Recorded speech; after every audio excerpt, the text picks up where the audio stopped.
Good afternoon, everyone, and welcome to WWF's My Sustainable Life webinar series.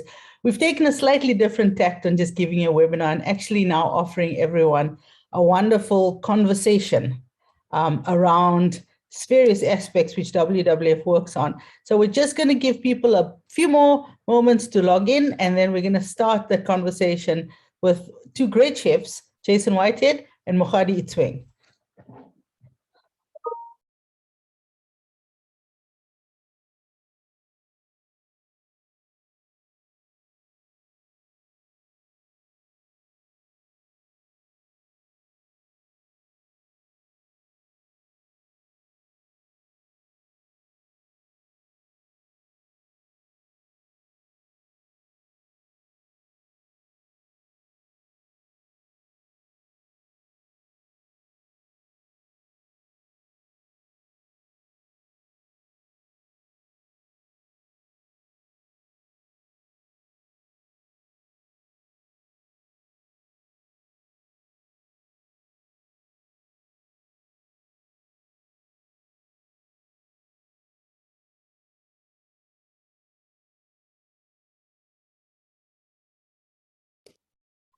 Okay, thanks everyone. And once again, welcome everyone to our My Sustainable Life.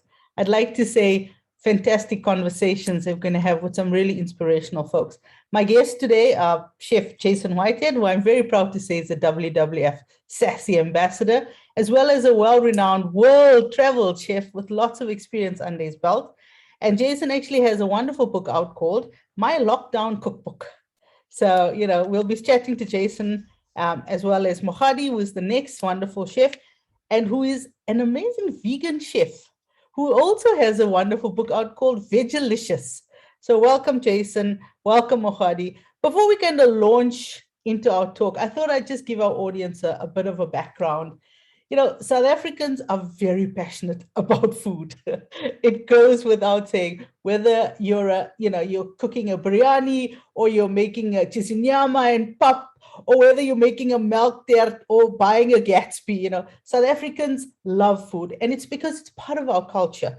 It brings together families, it brings together communities, it holds communities together.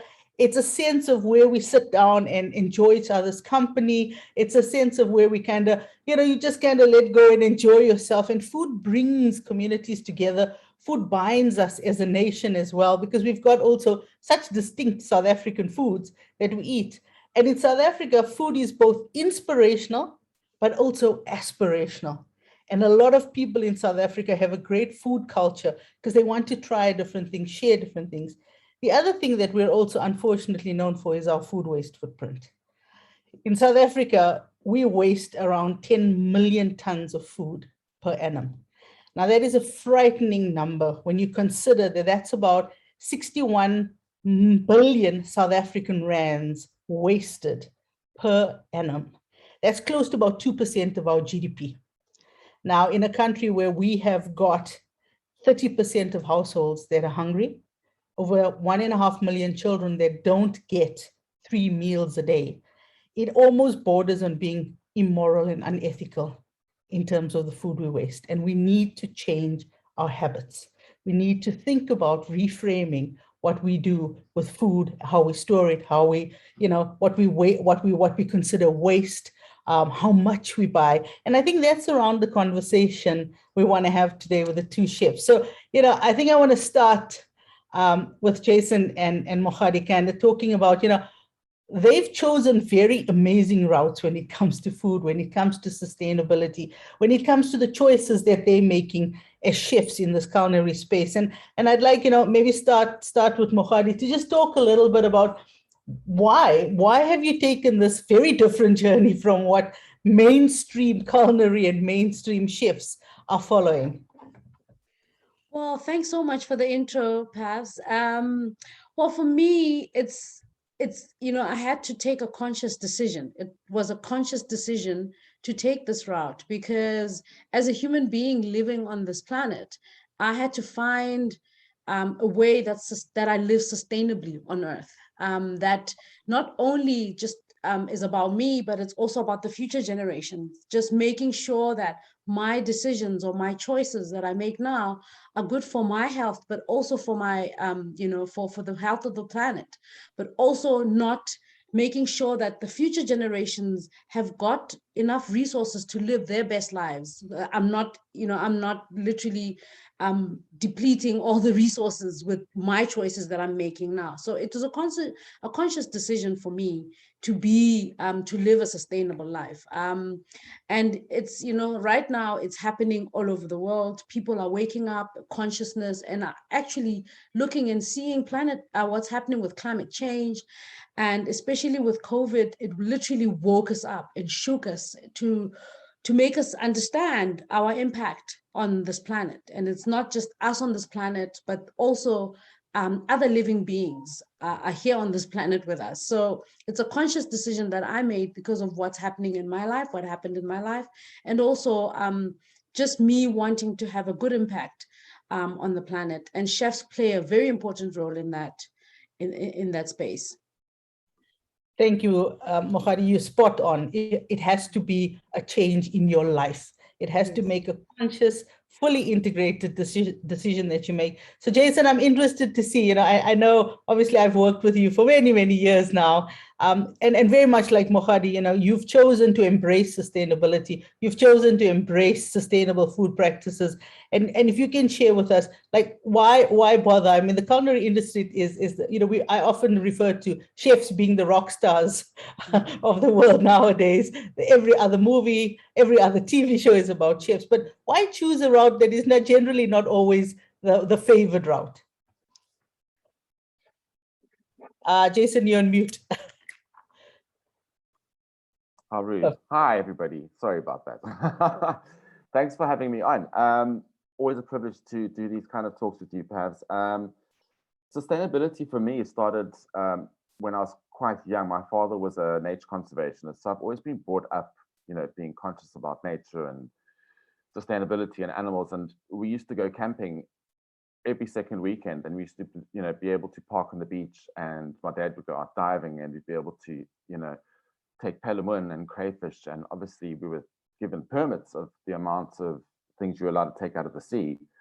And I just feel so blessed that I had that kind of upbringing and I was able to do that. And it just really saddens me that, in this day and age, we are so limited as to, what we can take from the ocean, because there's pretty much hardly anything left. And, people are not going to have the kind of upbringing that I did. So I'm very fortunate. And I just think it's something that I'd like to drive home, and to make people be a bit more aware and conscious when they're purchasing seafood, especially at the major retail stores. Like, they go in, everything's packaged in plastic. And a lot of the time it's got a little sticker that says, from Israel or from, all over the world. And it's just, to me, it's not sustainable. And it's just not the way. People need to be a bit more awoke, if I want to say that, and just make decisions, that are educated. And for me as a chef, obviously I've been trained that waste that affects your bottom line. So that is important in terms of vegetables and meat and fish and whatever it is that you're cooking. And for me, it's always a good sign of a great chef is someone that doesn't have to use really expensive products like crayfish or caviar to, show how good they are in their creative realm. For me, a creative chef is someone that takes a piece of hake or something that is sustainable and creates something really beautiful with it. To me, that's a lot more creative, and it's a lot more, respectful to the ingredients that you're using. And then obviously I published my first cookbook, which was Tasty Waste Nuts, which is very much based on nose to tail eating. And that's not just of animals, it's of plants. Just being aware of the things that you're throwing away. Like, there's no reason for you to take the tops of carrots and chuck them in the bin. You could make so many things with them. Onion petals, that cover the onions, like, people throw them away. And it adds not only immense flavor to stocks, it's actually very, very healthy. So that's kind of been my background, and, why I suppose I'm the sassy ambassador, because I try and drive this message home about using sustainable seafood, downloading the app, and just playing your part, because people seem to take the they think that it's just me, it's not really going to make much of a difference. And to me, that is the biggest issue that we need to overcome. Everybody can make a difference, and the small differences you make actually do make major change. Thanks, Jason. Thanks, Mohad. You guys are spot on.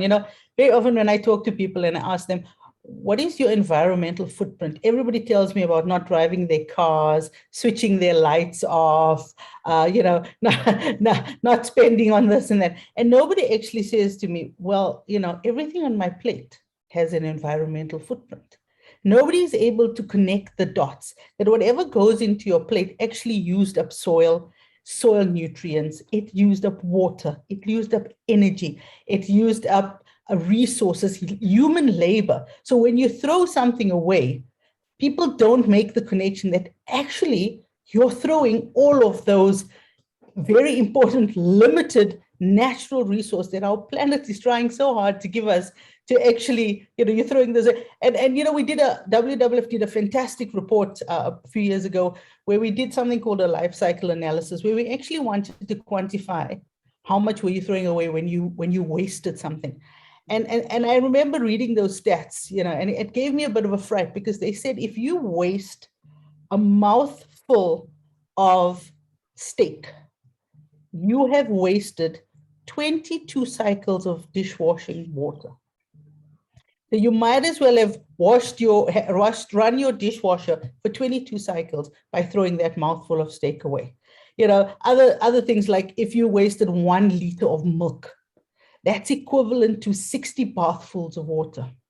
Now, in a country where we know we have water issues, there's no way we should be wasting like that. In a country with the highest rate of child stunting, we shouldn't be doing that. But, Jason, you started talking about it, and Mohadi alluded to it. What this warrants from us is being creative in our kitchens and almost defaulting to those old grandmother-like habits. And I'd like to really get the two of you to start talking about it, because you're obviously employing it in your kitchen. And Mohadi, let's start with you. And I called it, let's go back to basics and being creative in our kitchens. No, I agree with you. Food waste is a global problem. It's a real problem, and it costs us so much. And it starts in our kitchens, our home kitchens. People always think food waste is caused by these big conglomerates or, big farmers, but it actually starts in our kitchen, because that's the conscious living that we need to start having. And what you alluded to around people not having the connection, not making the connection, and not making the connection is easy to live an unconscious life, because you don't grow our own food. So we don't have the connection to growing anything, because if you've got a little garden, that it takes 4 months to grow one seed into a butternut. And that 4 months, it's you giving your love, making sure that it's watered, making sure that this is pruned, it's cleaned. So there's love that goes into it for you to actually finally have the final product. So we've actually lost that connection between what we eat, or what we eat, whatever we come into contact with in terms of food, and what we actually waste, because we don't have that connection. We don't know how to grow our own food. We don't even ask. We go to shops and we just buy. So for me, it starts in the home kitchen. And there's a lot of things that we as home chefs, or you at home, can do to create a space, a conscious space that makes sure that you limit your food waste. So for instance, for me, creating a meal plan, a weekly meal plan or a menu, actually what that does is that it consciously makes you aware that, okay, this is what I'm going to eat for the week. And for me to create these dishes, this is what I need. So you go into your pantry and you do a pantry audit.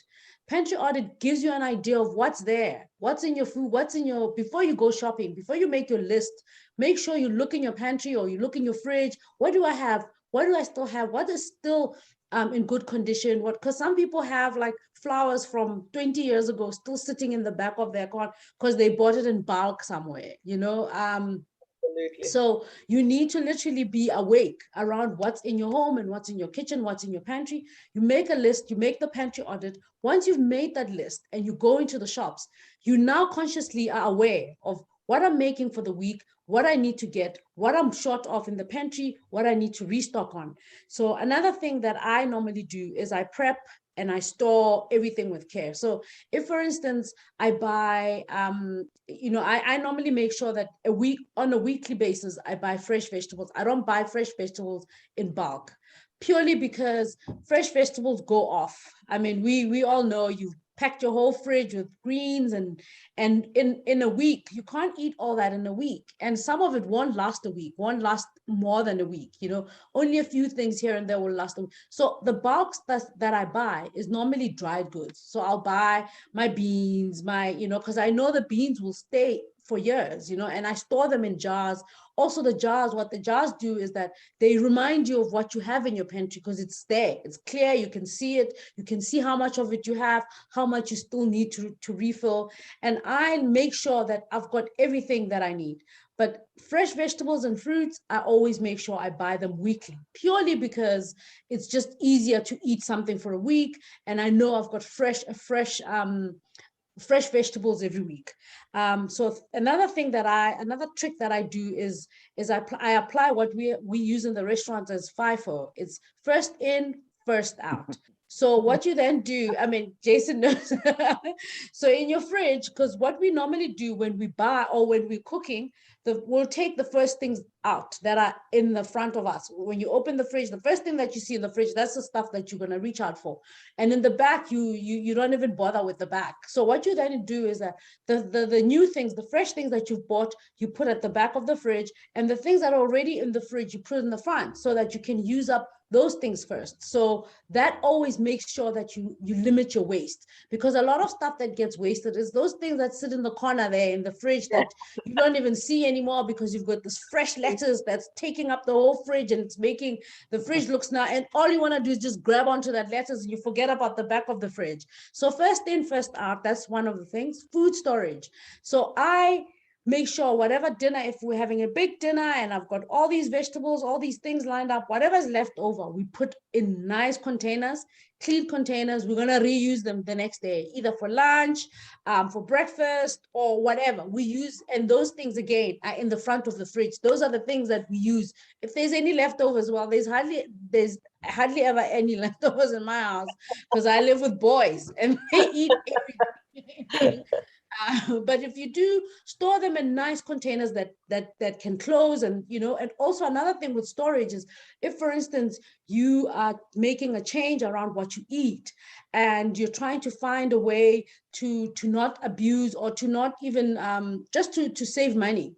I normally do things like lasagnas. I'll make them in bulk and I'll freeze them. I'll put them in my freezer. Make sure that you utilize your freezer. Your freezer is your friend. So things like chumulia, which is Zimbabwean kale, I'll also buy that, chop it up into small, put it in freezer bag, freeze that. That works perfectly. It can last you a month, and it will still have that nice crunch, and it will keep its shape. So, your freezer is your friend.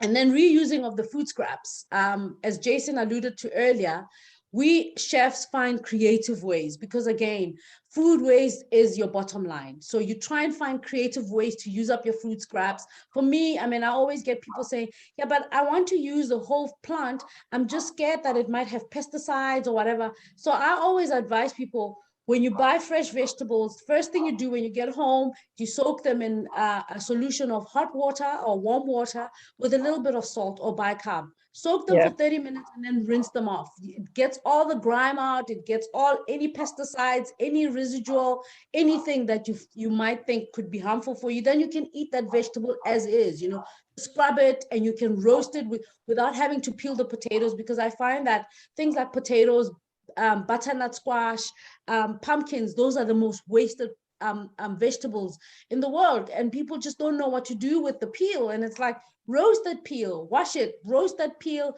You can have the most delicious crunchy snacks from that peel. Make stocks. Do use your vegetable scraps to make stocks. Freeze some of the stuff. Like, there's so much that you can do as a home chef or a home cook. And also another thing that I found that helped me is to separate my waste. I know everyone's like, oh, I don't have time for that. Just have two little bins. One goes as the fresh fruit or the whatever pulp or anything that you field, you can use that as compost. You can use that in your vegetable garden. And I always advise people to grow their own vegetables, even if it's a small little patch, even if it's like a windowsill herb thing. I promise you, nothing is as fulfilling and nothing makes you more conscious, because it's also a conscious thing around with everything, waste, everything is all conscious living. You need to be awake and be like, okay, I need to water this plant. And nothing makes you more conscious than having a plant to look after, because if you don't water it, it dies. It reminds you that you're also with other living beings. And I think it's a consciousness that we all need to adopt. And it's very simple. It's very easy. It's nothing too out of our realm already. It's just, again, like what you said, it's remembering what our grandmothers used to do, remembering, because our grandmothers never wasted anything. They used that pumpkin. They came up with all sorts of things to use the whole plant. And that's all that, for me, a wasteless kitchen is about, is finding creative ways to use whatever you have already. So thanks, Mohari. Your passion is amazing and it's infectious. And I love listening because what you're saying is so doable. You're not telling me to change my whole life, And Jason, I want to bring you into the conversation here, because I think we've had so many conversations around eating local, buying seasonal, supporting home industries, supporting local industries, and then taking all of that into your kitchen and being really creative around it. And I know you've got some really fun tricks and tips as well to share with our audience around what you do in your kitchen. Well, Makhodi, I mean, for goodness sake, you've just pretty much gone through everything. You've left nothing for me to say, but so thank you for that. But yes, indeed, your passion is really infectious and I love it. People like you can teach a lot of other people valuable tricks. So the first thing first, art, I mean, that's one of the first things you get taught at chef school. It's incredibly important. I had a friend over for dinner the other night, and when one of those friends that really don't care and it kind of goes straight to your cupboards and look in your fridge, and she said, you guys suffering like financially? And I was like, well, no, the fridge is empty on purpose. Like, I try not to build up stuff. Like, vegetables, as we know, especially organic vegetables, don't unfortunately last as long as the pesticide and sprayed vegetables that we have. So you sometimes have to go shopping a little bit more often. But as a chef, I enjoy that because it gives me an opportunity to be creative. So for dinner, my partner and I, the first thing we always do is we look in the fridge. Right, what needs to be used up today, and make sure that fridge is as empty as you can keep it, and like stock it up only excuse me, when you need to. So yeah, my fridge does look empty. I do look like a poor person, and I'm proud of that because I know that I eat what I need and not, I don't waste anything. In terms of wastage, and you've mentioned the peels, like of potatoes, like we don't throw anything away. And the stuff that I do throw away that I really can't, use, I do put into a separate bin. So I've got 3 bins. I've got one for recycling of like plastics and metals and stuff. I'm very lucky as to where I live because they come and collect it every week, which is really good. But if you don't, I mean, you can Google. There's so many places that you can drop off. And I'm hoping as a country that, we'll follow in the steps of Britain where like on every street corner, there's a recycling bin. And that is something we need to look into is to, people don't do it because they don't feel like schlepping, because there aren't enough drop-off points for people to recycle. Then the food waste, there's a couple of organic urban vegetable and fruit growers that are in the area that I've helped set up for a company called Streetscapes, and NGO. And they basically employ people off the streets and give them opportunities to work in these gardens and grow vegetables and grow fruits. And it's just such an amazing initiative. If you're in Cape Town, there's 3 of them. There's 2 in town, 1 in Roland Street, 1 in Friedhoek, and there's another one out in Kraaifontein, which is really big. It's got like proper grow tunnels, and just Google Streetscapes, or if you want to contact me, I'll happily give you the address. You can go there and you can go and purchase whatever it is that you need, pull it straight out of the ground, and there's nothing more rewarding. And I urge you and I challenge you to go and do that. Take a carrot out of the ground and go and take a carrot from another retail store, put them next to each other and do a taste test. It sounds so simple, but it's just unbelievable. The flavor changes. Like when you have an organic vegetable, it tastes so different.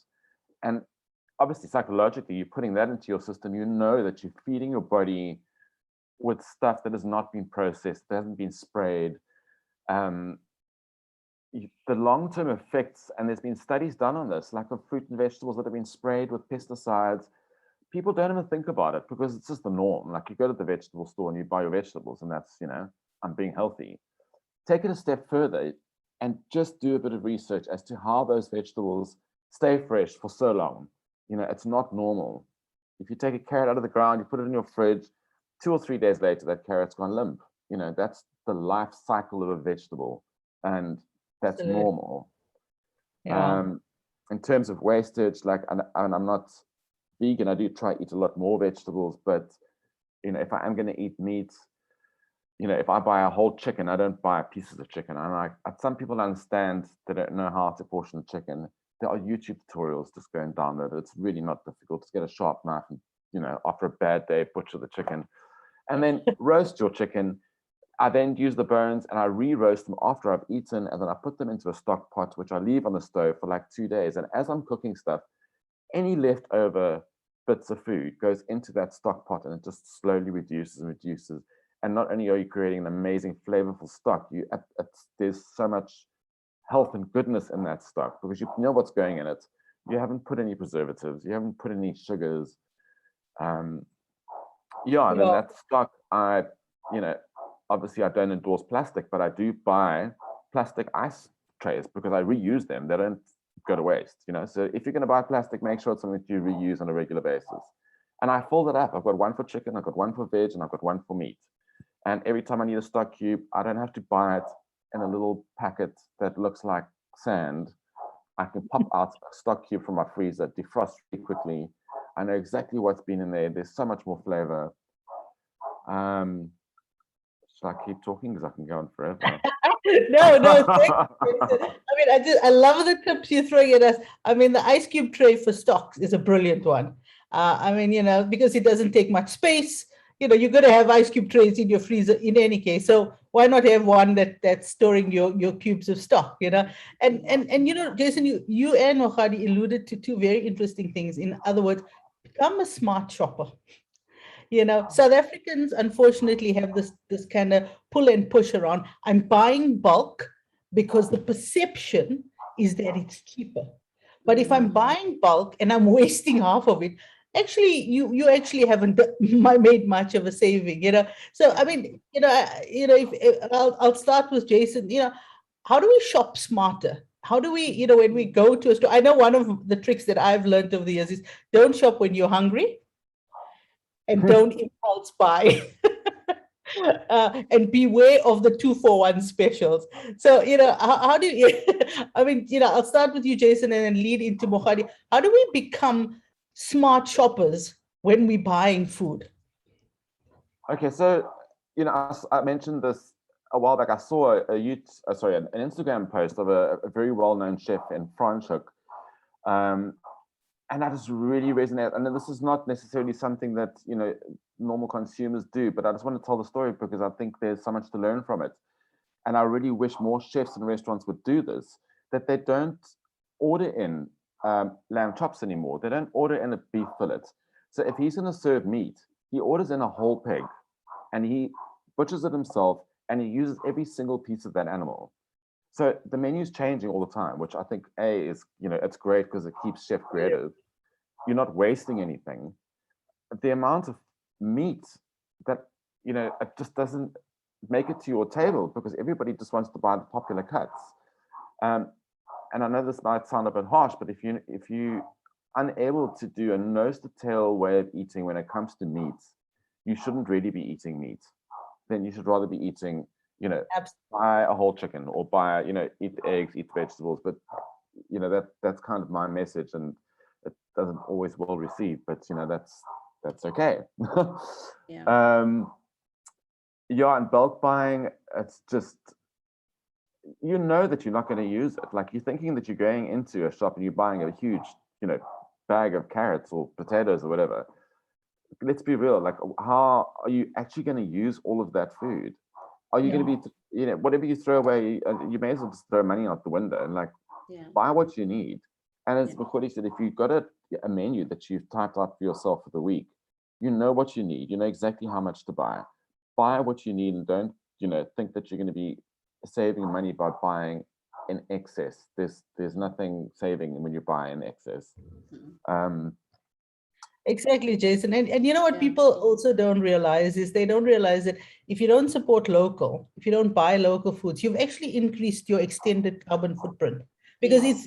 I get very distressed when I look at a tin of tuna and I notice that it was caught in the Maldives, turned in Taiwan, and then sold in South Africa. My tuna is more well-traveled than I will ever Then be. you You know? That's so true. That's so true, Pavs. I mean, it's important to buy local and to buy seasonal, especially if you're going to save, because anything that's in season, it means that it's in abundance. It means it's season. It's that time of the year. It's when it's in abundance. And if it's in abundance, it's cheaper, you know? Absolutely. Because anything that's out of season, it means it's been stored, cold fridge, its carbon footprint is hectic. And the money that whatever you pay for it, it's gonna actually come out from you, the consumer.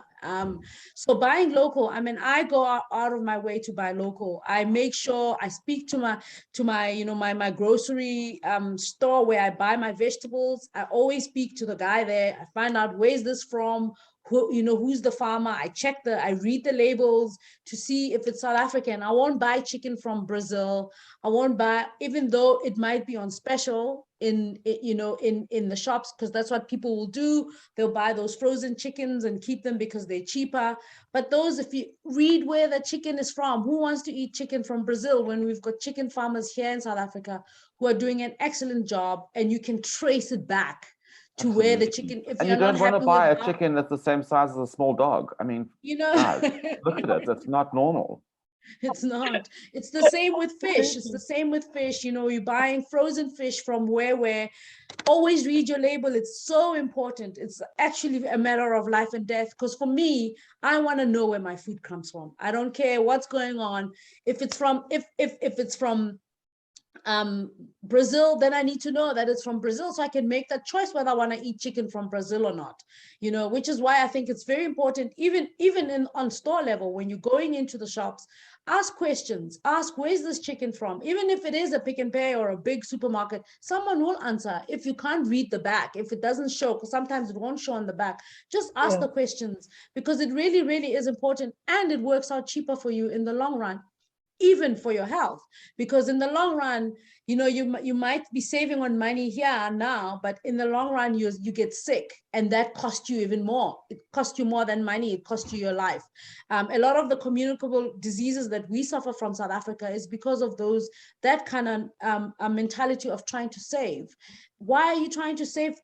From yourself, you're saving you need to be able to save your life. That's what you need to be saving, not money, because at the end of the day, you are gonna end up spending more money in any case. So local for me is key. Make sure, ask the questions, ask your whoever and wherever you buy your food, ask. And I always insist on South African food, South African grown vegetables, South African fish, everything that's local, because I know that I can actually trace it back. Absolutely, Mahadi. And you and Jason touched on one very important point that I constantly tell people in my families: read labels. People in South Africans don't understand the difference between the use by label and the sell by label. The sell by label is not for us, it's for retailers. The use by label is a best recommendation. My sister has this habit of, whenever she sees that use by date, she throws whatever it is away. And I usually say, all it's telling you is that at that date, it is not in its optimal state. But you probably have a few more days, possibly a week, where you can still use whatever is in that pack. Don't get caught in the trap that I have to discard it. And for me, what's important, and I think both of you alluded to it, smell your food. I mean, goodness, touch your food. And even if you have to lick it to know whether it's from or not. Preferably not while you're in the shop. Exactly. Use your own senses, and to that, Jason, I'm curious to know what your take would be around if I did buy bulk. If I did happen to buy a whole packet of bag of onions, or if I happen to buy a whole bag of potatoes, what can I do with it? What are the tricks I can do with having in excess?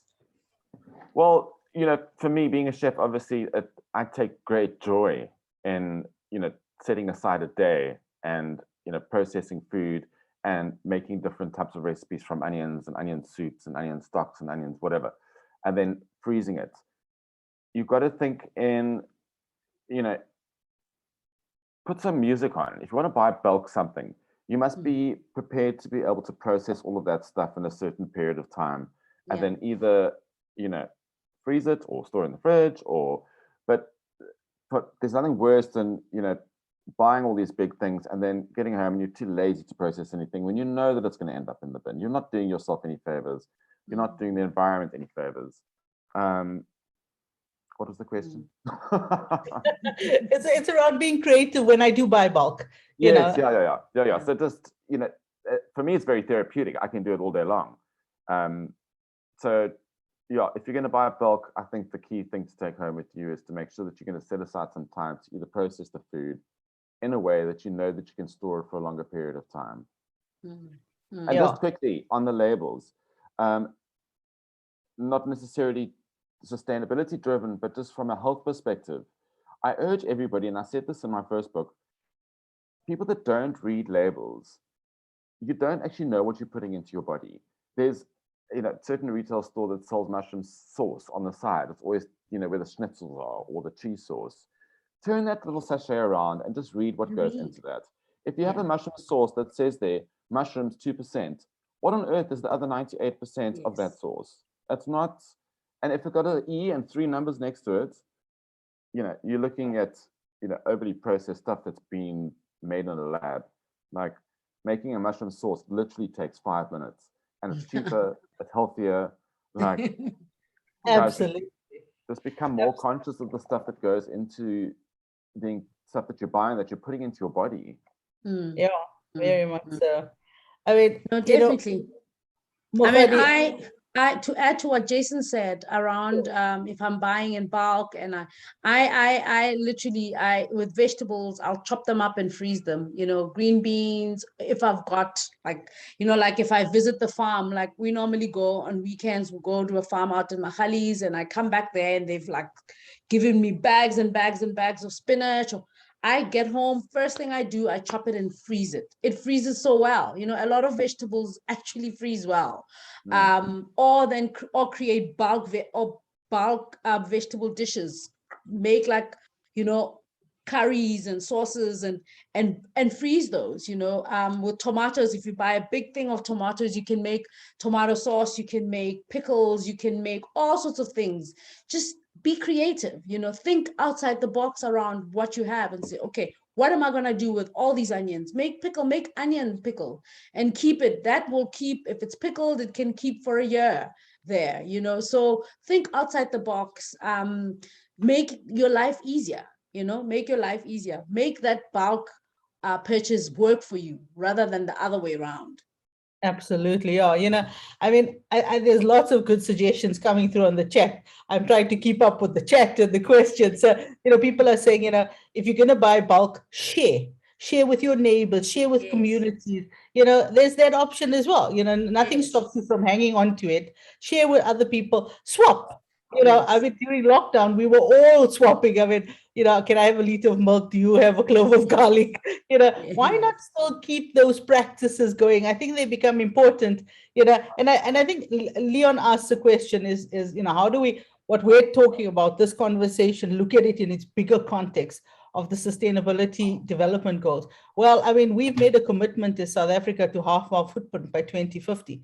If we're wasting more than 1/3 of what we're producing, we're not going to meet that commitment. And I think, the latest study is showing, and I've always thought South African consumers have always had a lower waste footprint than, say, the Americans or the British or the EU countries. We've always kind of sat in the lower percentages. And then a CSIR study came out in the middle of August, and it jarred me because we went from 5% to 18% that South African consumers are wasting food. Now, in a country where we know that not everybody has access to food, lots of people go home hungry all the time, we cannot be wasting 18% of what we are producing. It's bad for us. It's bad for our fellow South Africans, and it is extremely bad for our planet, because our planet is living out, we're living beyond the resources our planet can basically afford us. And I think that becomes a contentious issue as well, because, like you rightfully say, Mokhadi, you're not just being a conscious eater for your own health, you're being a conscious eater for your planet, because all of us want longevity. So in the last 5 minutes of this discussion, if I can get each of you to give me 2 or 3 minutes of your best advice, but also your best way of how you see yourself living into a more sustainable future when it comes to an issue around food loss and waste. So Jason, we'll start with you and then we'll jump to Mokhadi. Okay, so I shouldn't have done this. I've opened up the messages to see if I can answer any of them, and there's just too many and we don't have the time. So I'm sorry. Some very valid questions. For me, I recently went on quite a big kind of transformation of myself, starting in April of this year, because during lockdown, I kind of let myself go. I picked up 15 kilograms and I was like, I needed to make some changes for my health and for my longevity. In doing that, I started cutting out a lot of dairy. And I've also started fasting quite a bit. So I know it's difficult, but you have to reach a point in your life where you say, like, if I don't do this, something is going to happen to me in my health. So I have to make a change. And in doing that, I decided to start fasting, and I decided to cut out as much meat as I could. And I love meat. I'm a South African. Like, I'm part of the Let's Braai every weekend. I really am. But I've taken on, I always used to do the Monday, meat-free Mondays, which was a thing. I've extended that now, so I'm trying to do a 70%, 30%, so 70% vegetables and 30% meats. And I started looking at meats almost as like a reward for, being good to my body, and saying like, it's okay, you can now have a piece of chicken or whatever. And by changing the amount of dairy, I feel so different. And I'm not endorsing this because I'm not a dietitian. I'm just saying what's worked for me. And I've replaced milk, and I still eat cheese. I love cheese. So I've just replaced my milk with oat milk, and I've made small little changes. And like, the difference is, quite profound. Not only for weight loss, but just my energy levels and the way I feel. I think we need to start. Well, for me, I've started eating a lot more vegetables, and I've started, supporting my local farmers, as I said earlier. Small changes, just do what you can for now. And I see people that, saying that it's expensive to eat organic, and it's not actually as expensive as you may think. You just need to shop around. If you find these local markets and these local people that are selling fruit and veg, it's not more expensive. You just need to maybe drive 10 minutes extra, and you're actually doing a lot more for carbon emissions by eating more vegetables than you are driving. And there's facts around that. There's 2 other things I wanted to say. The one thing was when it comes to eating seafood, to try and eat smaller fish. Bigger fish eat other fish, which in turn kind of creates more mercury and more heavy metals. So smaller fish eat, plankton vegetables, or sea vegetables, let's call it that. They're healthier. And another thing I learned the other day, and I was really shocked. Chopsticks. If you're going to eat sushi, don't take your own chopsticks. Buy a pair of chopsticks and reuse them. 25 million trees are cut down every year in China just to make chopsticks. Guys, eat with your hands if you have to. I mean, those are my 2 little take-home points. Thank you, Jason. And Mokhadi, before I jump to you, I think what Jason is alluding to about in his case, 30-70, or WWF pushes it for 20-80, it's called a Flexitarian diet. Yes. We know South Africans like meat. We're not asking you to completely throw it out. We're asking you to be considerate about what you're eating and how much you eat. And then, so Mokhadi, to close off, but what is your, your 5 salient points around this topic? Well, for me, I'm a plant-based diet. I'm a plant-based chef, not a vegan chef. There's a difference. So I'm more a flexitarian. So for me, after I learned about what the Eat Lancet report calls the planetary plate, which is good for the planet, a plate that's good for the planet and a plate that's also good for our health is a flexitarian diet. And basically what that means is that half of your plate is vegetables and fruit, and then a little bit of that, 30% of that goes to whole grains that are environmentally friendly. So in our case, you're looking at sorghums and millets, bringing back yummy, delicious grains and whole grains that we grew up eating that are indigenous to us. And because they're indigenous to us, they're good for the planet because they're drought resistant. So they don't take too much, they don't put too much pressure on the earth. And most of them, things like bambara nuts, things like cowpeas, which are called black-eyed peas, those are also good for the soil. They really add nitrogen onto the soil, so they're good for the planet again. So being conscious around what you eat for me is very important. So I'm a flexitarian, and when I eat, if I 90% of my diet, or sometimes 100%, is vegetables and vegetarian and vegan. But sometimes I get I feel like I want to have fish, or my body craves it. I'll have sustainable fish. I'll make sure I'll go on the SASSI list and see what's green, what's available. And I'll go to my local fishmonger and question and ask. And I know if I know that this week, according to SASSI, yellowtail is on the green list, I'll go looking for yellowtail. That will be my fish of choice for the month, or when I'm craving. If I want to have chicken, I want to know where the chicken comes from, where it's grown, how it's handled, because that's conscious living. So as a flexitarian, also what that does is that it gives you leverage to eat whatever you like, whatever your body feels like. And according to the Eat Lancet report, that's a diet that's sustainable because a lot of people can stick to it. You don't feel deprived. You don't feel like someone's taking away your meat. And we South Africans, we're stuck on meat. The meat business people really did a number on us with the advertising. We all think we're meat-based people when we're really not.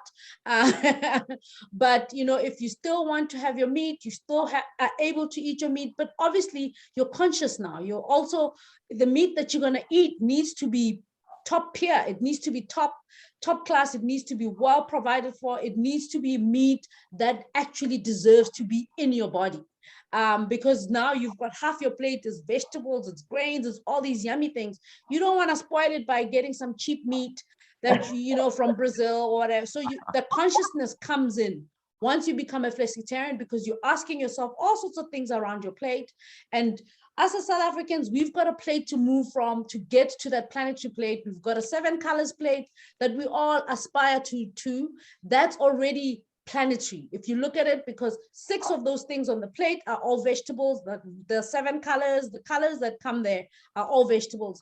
So we need to actually use that plate as our way forward as South Africans, to actually be more planetarian and be in touch and be in harmony with the planet and in harmony with our bodies also. Absolutely. Well said, Mohadi. Well said, Jason. So just to give our last few audience members, you can actually find out what your planet-based diet. WWF actually has a planet-based diet calculator. We can share the link with you guys. You can go and put in all your details, and it'll actually tell you exactly what's a planet-based diet. So, there's tools out there that can help you. We have a WWF food lifestyle page. Please go to that page, have a look at the resources available to you there.